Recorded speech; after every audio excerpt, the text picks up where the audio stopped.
Permission নিয়েছো আমার থেকে? আসার আগে একবারে বলেছো রমা তোমার বাড়িতে আসছে। এই আমার কি জোর জবরদস্তি? আরে এটা কি রাত চলবে? মানে আমার বাড়ি হোক আর ওনার বাড়ি, ওনারই রাত চলবে, এই হচ্ছে কথা। বন্ধুরা খুব ভয়ে ভয়ে আজকে এসছি নৈহাটি। আগের দিন তো রমাকে বাড়িতে ঢুকতে দিইনি, রমার জন্য মিষ্টি নিয়ে এসছি, দেখি যদি আমাকে ঢুকতে দেয়। চলো দেখা যাক, রমার বাড়ি যাই, দেখি রমা কি আপ্যায়ন করে। চলে এসছি রমার বাড়িতে, রমাকে মানে নক করলাম, দরজা খুলেছে কিন্তু সারা শব্দ দেয়নি। দেখি কি হচ্ছে, আসো দেখি। বাবা বন্ধ করে দিল আবার দরজাটা। কতক্ষণ ধরে কলিং বেল বাজাচ্ছি, শুনতে পাচ্ছি কিন্তু বেরোচ্ছে না, ইচ্ছা করে মনে বেরোচ্ছে না। রমা, আমি মুনমুন,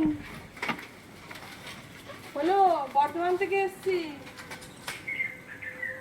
তোমার জন্য মিষ্টি এনেছি। তুমি হঠাৎ করে আমার বাড়িতে?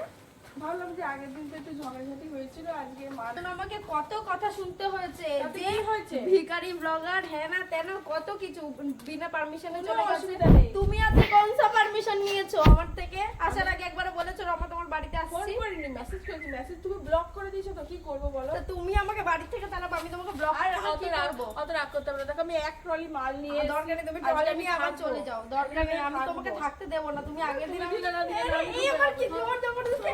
আরে এটা কি হচ্ছে? এটা কি হচ্ছে? আমার বাড়িতে জোর জবরদস্তি দেখো, মানে আমাকে তাড়িয়ে দিয়ে বাড়ির থেকে নিজে গেট বন্ধ করে দিয়েছে, আর অথচ আমার বাড়িতে ধাক্কা মেরে আমাকেই ধাক্কা মেরে চলে যাচ্ছে। তাহলে কি মানে হয়েছে? এই রকমই মানে রাত চলবে, মানে আমার বাড়ি হোক আর ওনার বাড়ি, ওনারই রাত চলবে, এই হচ্ছে কথা। এই তো এরকম তো নিজের মনে করে নিতে হয়। তোমার মতো নাকি তোমাকে ঢুকতে দিনি, তুমি জোর করে ঢুকতে পারোনি। আমার তুমি ট্যালেন্ট তো গেট বন্ধ করে দিয়েছো, আমি তো মানুষের মুখের উপর গেট বন্ধ করতে পারি না। গেটটা তো খুলতে চাচ্ছিল না, আমি কলিং বেল আমি তো টিপে যাচ্ছি। ভেতরে ছিলাম, ভেতর থেকে